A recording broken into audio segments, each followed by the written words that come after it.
Pertama, pemikiran Bakr As-Sod tentang ekonomi Islam. Di antaranya, satu, definisi ekonomi Islam. Ekonomi Islam adalah doktrin yang berkaitan dengan setiap prinsip dasar tujuan ekonomi yang berkaitan dengan keadilan sosial seperti integritas atau ukuran teori ekonomi. Kemudian pemikiran yang kedua yaitu karakteristik ekonomi Islam. Bakr As-Sod membuat ciri-ciri ekonomi Islam yang termasuk gagasan kepemilikan multijenis. Jenis kepemilikan ini dijelaskan dalam dua jenis kepemilikan, yaitu satu, kepemilikan swasta atau kepemilikan private. Kedua, kepemilikan bersama. Hal ini dibagi menjadi dua kategori kepemilikan, yaitu kepemilikan publik dan kepemilikan pemerintah. Kemudian pemikiran Bakr As-Sod yang ketiga yaitu tentang teori produksi. Bakr As-Sod membagi dua aspek dalam produksi, di mana dua aspek tersebut adalah satu, aspek objektivitas atau keilmuan, di mana berhubungan dengan sisi keekonomian dan pelaksanaannya. Kemudian aspek yang kedua yaitu aspek subjektivitas. Hal tersebut menjelaskan apa yang diproduksi dan untuk siapa diproduksi. Kemudian Bakr As-Sod menjelaskan produksi secara Islam yaitu terbagi menjadi dua bagian. Yang pertama, strategi intelektual, di mana manusia termotivasi untuk bekerja karena meyakini bekerja adalah bagian dari ibadah kepada Allah yang dikerjakan dengan pemahaman dan tujuan yang sesuai dengan ajaran Al-Quran. Kemudian strategi yang kedua yaitu strategi legislatif. Hal tersebut menjelaskan bahwasanya peraturan harus mendukung doktrin yang dikeluarkan oleh negara sehingga mendorong dan mengatur aktivitas ekonomi. Kemudian pemikiran yang keempat yaitu tentang teori distribusi. Bakr As-Sod membagi diskusinya menjadi dua bagian, yaitu distribusi sebelum produksi dan distribusi setelah produksi. Menurut beliau, mengenai status kepemilikan sumber daya alam, beliau membagi sumber daya alam ke dalam 4 kategori, yaitu tanah, air, flora, dan fauna. Kemudian pemikiran ekonomi yang terakhir, yaitu tanggung jawab pemerintah dalam bidang ekonomi. Adapun hal ini dibagi menjadi dua bagian. Yang pertama, jaminan sosial di tengah-tengah kehidupan masyarakat, dan yang kedua, mewujudkan keseimbangan sosial dalam konsep keseimbangan sosial. Baik, selanjutnya yaitu mazhab mainstream. Mazhab mainstream adalah mazhab yang mendominasi dan meluas di masyarakat dalam suatu agama. Dalam ekonomi Islam, mazhab mainstream berusaha menyatukan prinsip-prinsip syariah dengan teknik analisis ekonomi konvensional. Para penganut mazhab ini berpendapat bahwa kelangkaan sumber daya adalah masalah utama dalam ekonomi, baik dari sudut pandang Islam maupun sekuler. Oleh karena itu, mereka berpendapat bahwa masalah ekonomi dapat dilihat dalam konteks nilai-nilai Islam dengan menggunakan instrumen analisis ekonomi konvensional seperti model kuantitatif dan teori permintaan dan penawaran. Metode ini bertujuan untuk membangun sistem ekonomi yang efektif dan berkeadilan sambil mempertahankan etika dan moral Islam. Selanjutnya yaitu pemikiran tokoh mazhab mainstream. Yang pertama yaitu Muhammad Abdul Manan. Ia mendefinisikan ekonomi Islam sebagai bidang studi sosial yang menyelidiki masalah ekonomi suatu masyarakat yang didorong oleh prinsip-prinsip Islam produksi, distribusi, dan konsumsi. Yang kedua yaitu Umar Chapra. Umar Chapra berpendapat bahwa upaya membangun ekonomi Islam tidak berarti menghilangkan analisis yang baik dan berharga yang telah dicapai oleh ekonomi konvensional selama lebih dari 100 tahun. Yang selanjutnya yaitu Monserkaf. Ia mengambil hal-hal baik dan bermanfaat dari budaya-budaya negara lain yang tidak beragama Islam, sama sekali tidak dilarang. Nah, selanjutnya yaitu implikasi mazhab mainstream dalam perbankan Islam. Pertumbuhan perbankan Islam yang pesat di negara-negara yang Islam menarik perhatian. Perbankan Islam saat ini dioperasikan oleh lebih dari 200 institusi perbankan di 50 negara. Sejak kemunculannya pada tahun 60-an, perbankan Islam telah mengalami 4 fase perkembangan. Fase pertama yaitu negara-negara yang telah memberikan konsep dasar tentang bagaimana menggunakan perbankan Islam di masa depan. Beberapa negara ini memiliki motivasi yang kuat untuk memperkenalkan perbankan Islam, meskipun populasi muslim mereka sedikit. Negara-negara ini termasuk Cina, Hong Kong, Azerbaijan, Mesir, dan Prancis. Yang kedua yaitu negara-negara dengan aktivitas perbankan yang terbatas dan tidak terintegrasi. Oleh karena itu perbankan Islam tidak begitu berkembang di negara-negara seperti ini. Yang pertama negara Thailand, yang kedua Algeria, Syria, Lebanon, dan Jerman. Fase ketiga yaitu negara memiliki aktivitas perbankan yang signifikan dalam institusi perbankan Islam untuk mendukung dan memfasilitasi aktivitas ekonomi klien mereka. Lembaga bank dan non-bank telah bekerjasama. Negara-negara ini termasuk Brunei Darussalam, Maroko, Turki, Qatar, dan Indonesia. Fase keempat, negara-negara ini telah mencapai fase pertumbuhan secara menyeluruh dalam institusi perbankan Islam yang mencakup bursa efek syariah dan lain-lain. Contohnya yaitu Malaysia, Kuwait, Saudi Arabia, Bahrain, Jordan, Qatar, dan lainnya. Yang ketiga yaitu mazhab alternatif krisis. Mazhab ini dipromotori oleh Profesor Timur Quran. Ia berpendapat bahwa meskipun Islam benar, ekonomi Islam tidak selalu benar karena hasil interpretasi manusia terhadap Al-Quran dan hadis.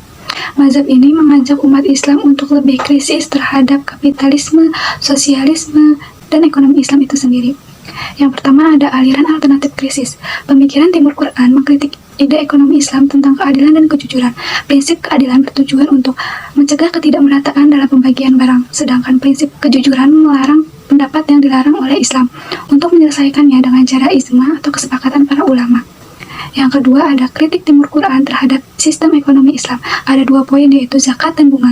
Yang pertama zakat. Zakat sebagai pembersih menurut budaya dan tradisi umat Islam. Yang kedua ada bunga. Bunga menurut Timur Quran, Al-Quran mengharamkan riba, yaitu pinjaman yang tidak dapat dibayar dalam jangka waktu tertentu. Yang terakhir, yang ketiga, perbandingan antara mazhab alternatif krisis dengan mazhab istiqoduna. Mazhab alternatif krisis yang dipromotori oleh Profesor Timur Quran berpendapat bahwa zakat adalah instrumental yang ideal dalam menyebarluaskan kekayaan demi kemakmuran masyarakat. Zakat itu cara tepat untuk redistribusi kekayaan karena zakat tidak diambil dari salah seorang saja, namun menjadi kewajiban seluruh umat Islam. Sedangkan mazhab istiqoduna dipromotori oleh Bakar Sadar berpendapat bahwa zakat merupakan kewajiban negara yang menjadikan sebagai fa'i dan anfal. Yang keempat, ada pemikiran Ibnu Taimiyah. Pemikiran ekonomi Islam Ibnu Taimiyah di dalamnya terdapat 2 aspek. Yang pertama, mekanisme pasar. Ibnu Taimiyah sangat menghargai struktur penetapan harga. Oleh karena itu, beliau setuju sepenuhnya bahwa pemerintah tidak boleh melakukan intervensi terhadap harga selama mekanisme pasar berfungsi. Ia menyebutkan beberapa faktor yang mempengaruhi fluktuasi permintaan dan dampaknya terhadap harga.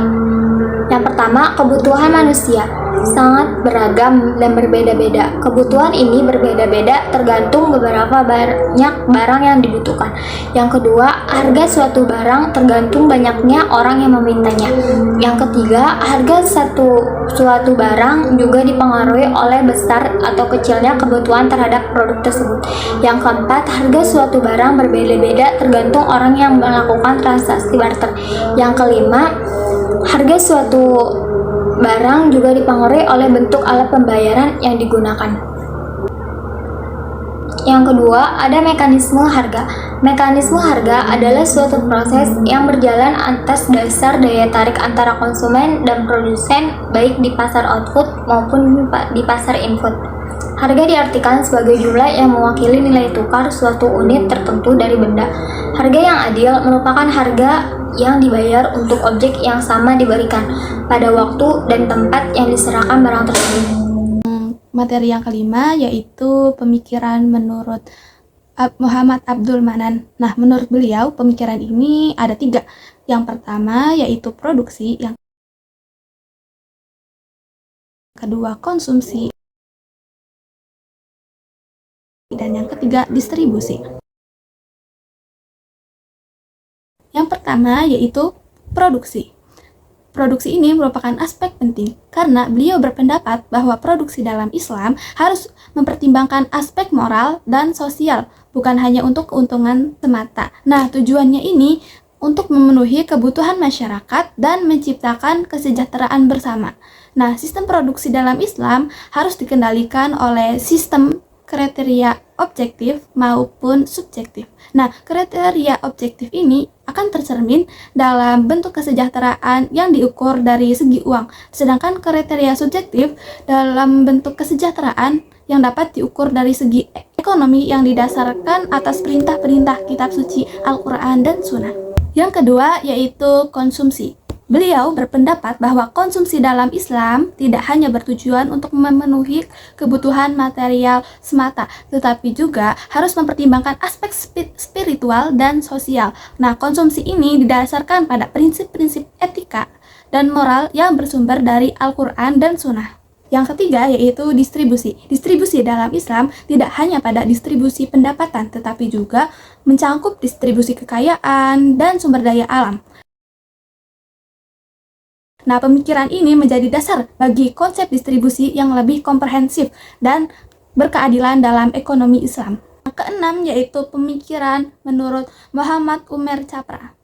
Yang pertama ada konsep falah dan hayatan thayyibah. Nah, ini merupakan inti dari masalah ekonomi bagi negara-negara muslim karena kedua ide ini berasal dari Islam, diajarkan oleh Islam, dan diharapkan ditetapkan dalam kehidupan sehari-hari orang muslim untuk menghasilkan kebahagiaan dunia dan akhirat.